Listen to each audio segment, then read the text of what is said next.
Thanks for coming out today. This is a day that we honor veterans. This is a day when we say, honor the dead, but fight like hell for the living. Current situation in the country today with the war in Iraq dictates that lots of our young people who've been caught up in an economic draft, and if you look at who's fighting this war and the social strata that they represent, you will see clearly that this is a rich man's war and a poor man's fight. A lot of those young people are returning today.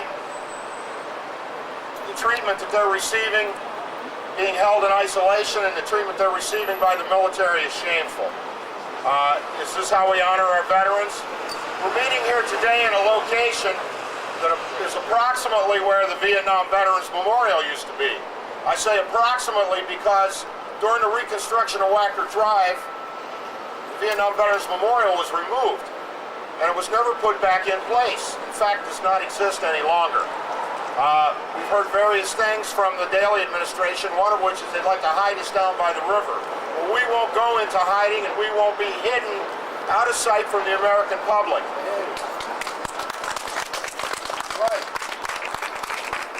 We're seeing rapid changes in the way that veterans are being treated. On one hand, people are saying support the troops, honor the veterans. At the same time, the VA is up to its normal practices of taking away and covering up massive amounts of services that are being taken away from us. The Bush administration wants everyone to support the troops and keep them in Iraq. We want to support the troops. We want to bring them home now, and when they come home, we demand decent benefits for veterans of all eras.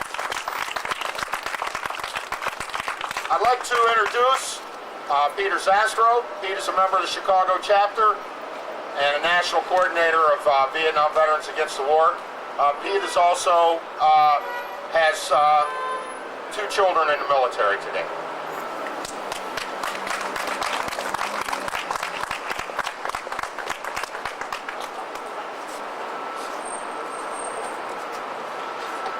I gather I'm here as a kind of second choice, looking for someone with military children.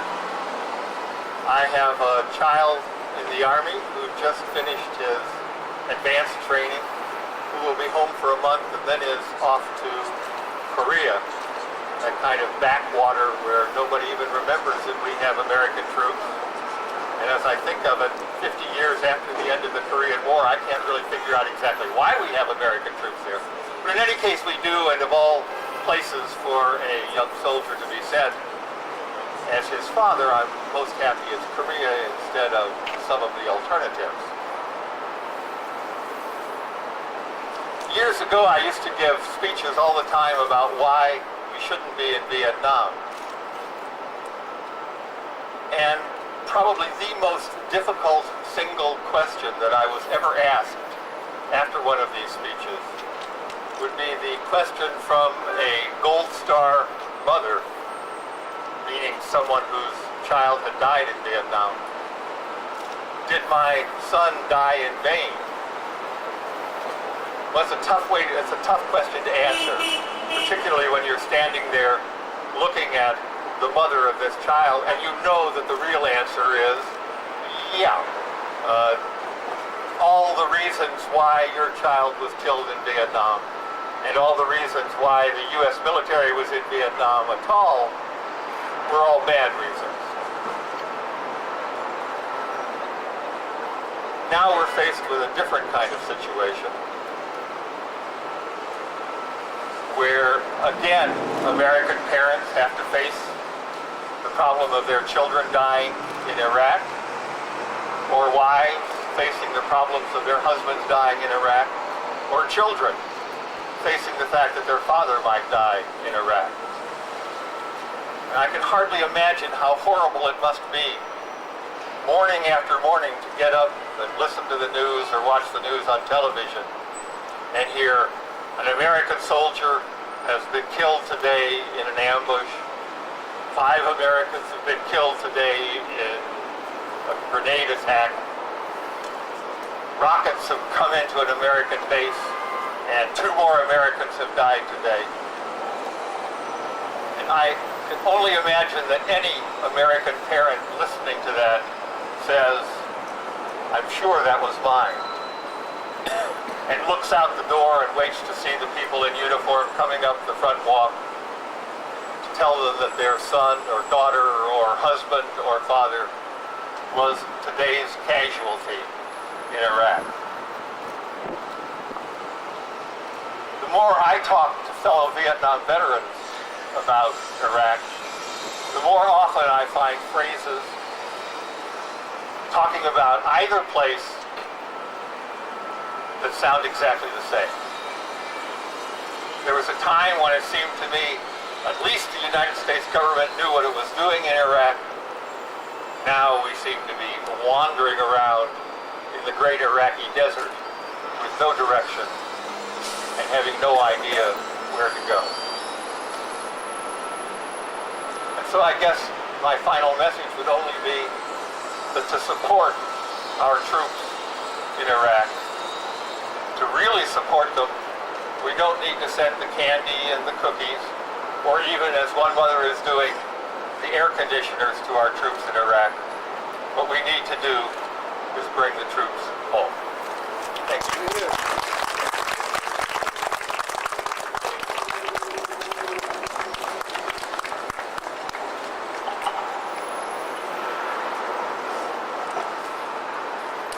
I'd like to introduce Barry Romo, a national coordinator for many years of the organization Vietnam Veterans Against the War.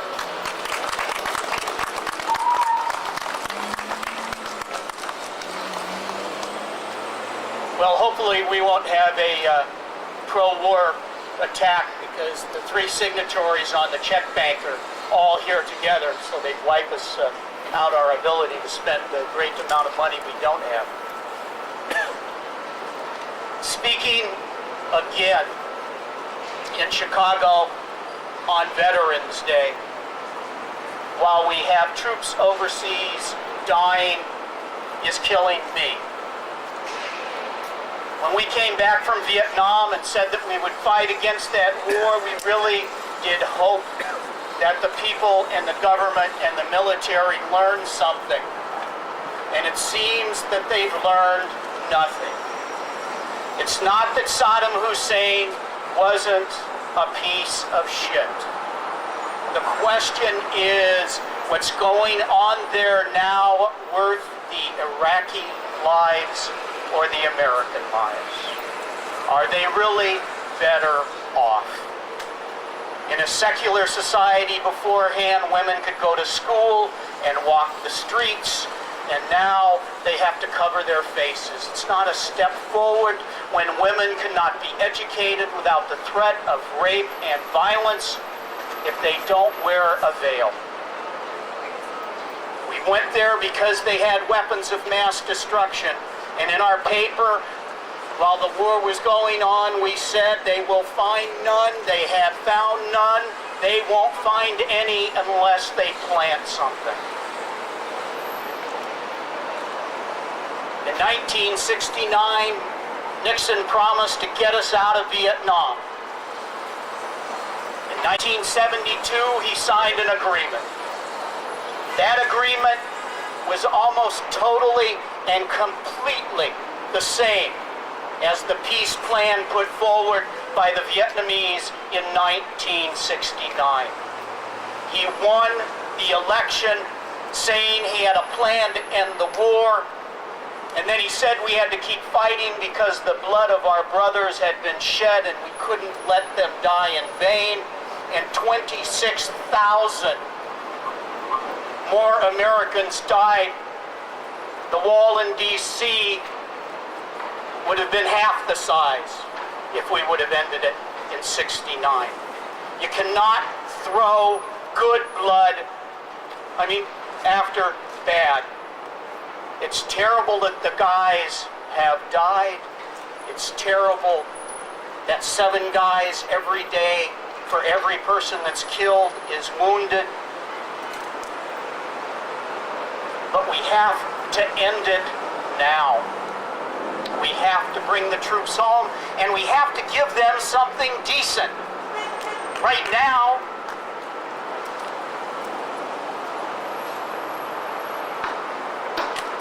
as your Republicans and chicken hawks who never served, right now, are they extending benefits? Or as Army Times says, the administration is waging a war on benefits. That's not a left-wing magazine. Taking away and closing commissaries, cutting pay, and in fact, cutting back aid to schools that have GI's children in them. That's not loving the troops. And where's the media covering that? Well, they're here today, but where are they asking him the big questions? We have an idiot for a president.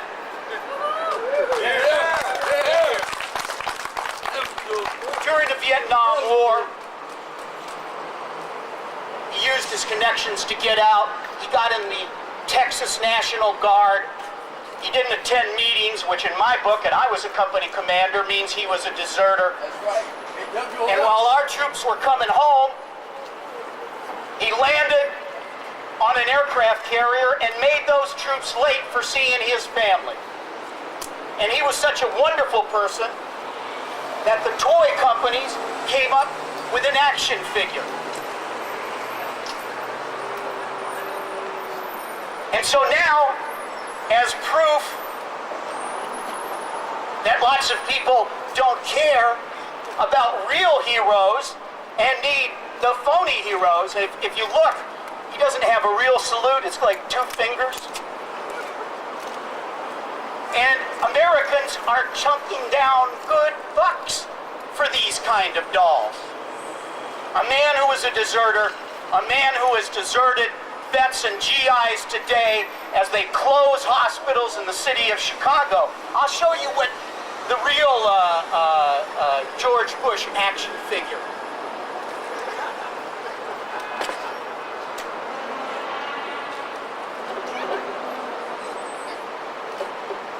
Yeah, it's Pee Wee Herman. But you know what? Pee Wee and George both served the same amount of time in the military. They both had the same amount of courage. And I won't talk about what they do at the movie theaters. Right now in the city of Chicago, they're closing a VA hospital. 650,000 Persian Gulf vets from the first Gulf War who served, half of them are ill. How the hell do you close a VA hospital when you have 300,000 Persian Gulf War I vets looking for help? 15,000 veterans every night sleep on the streets of the city of Chicago. How do you close a VA hospital down with 15,000 former GIs walking the streets? I don't want to hear how they plan to raise the budget. I want them to raise the budget. If they can spend money on war, they can spend money on benefits. No closing of the VA hospital. One final thing. Our fountain, place dedicated by Mayor Byrne, a place blessed by Cardinal Bernardine, something the city of Chicago seems to have lost. We want it back. We want it back in the center of the street. We don't care if traffic has to slow down. Is it really so much to say on Veterans Day and Memorial Day when there's a service and they pass a Vietnam Vets Memorial Fountain that maybe they slow down for 10 or 15 seconds and maybe reflect on new vets who are being made every day? Daley cares about Meigs Field and spends millions of dollars to bury it in the middle of the night. Daley cares about O'Hare, and he fights to get it expanded. But when it comes to vets' rights, where was he in protesting the closing of this hospital?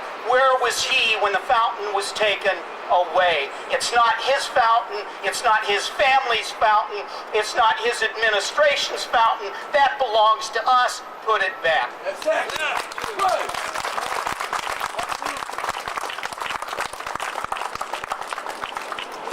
Closing today, I'd like to speak about true heroism. Speak of the living, to speak of the dead. I'd like to speak about Master Sergeant Betty Calabrese, a World War II veteran who passed away yesterday, or 2 days ago, excuse me. He's being buried today. Master Sergeant Betty Calabrese was a true hero to our country, and she answered the call in World War II at a time when women were not necessarily given a lot. She performed well, and she performed well as a veteran throughout her life. She even outranked her husband, who has also passed away. I'd also like to speak about another hero who was made a hero by, or attempted to make a hero by the Bush administration, Jessica Lynch, from my home state of West Virginia. Jessica Lynch has finally became a true hero, not because of the way she was portrayed in the media, the way she was portrayed by the military's misinformation, the story of her heroism and how she survived and fought back valiantly in attack.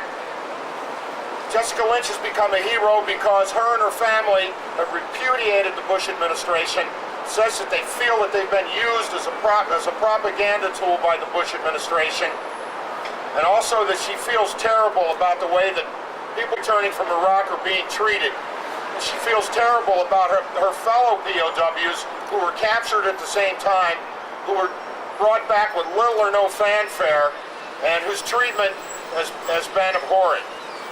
The one young black woman American woman who was wounded is now living on $600 a month, while Jessica Lynch and her family has received a lot, and she's received a lot. Unfortunately, we exist in a society where people who are career military, if they were wounded and they're disabled, cannot also receive their pension from the military. It's a terrible aspect. It's a cost-cutting move, and we see no retreat in terms of the Bush administration and their attack upon Vietnam and veterans of all eras. We ask you to join with us in fighting for decent benefits for all veterans of all eras. Thank you very much for coming out today.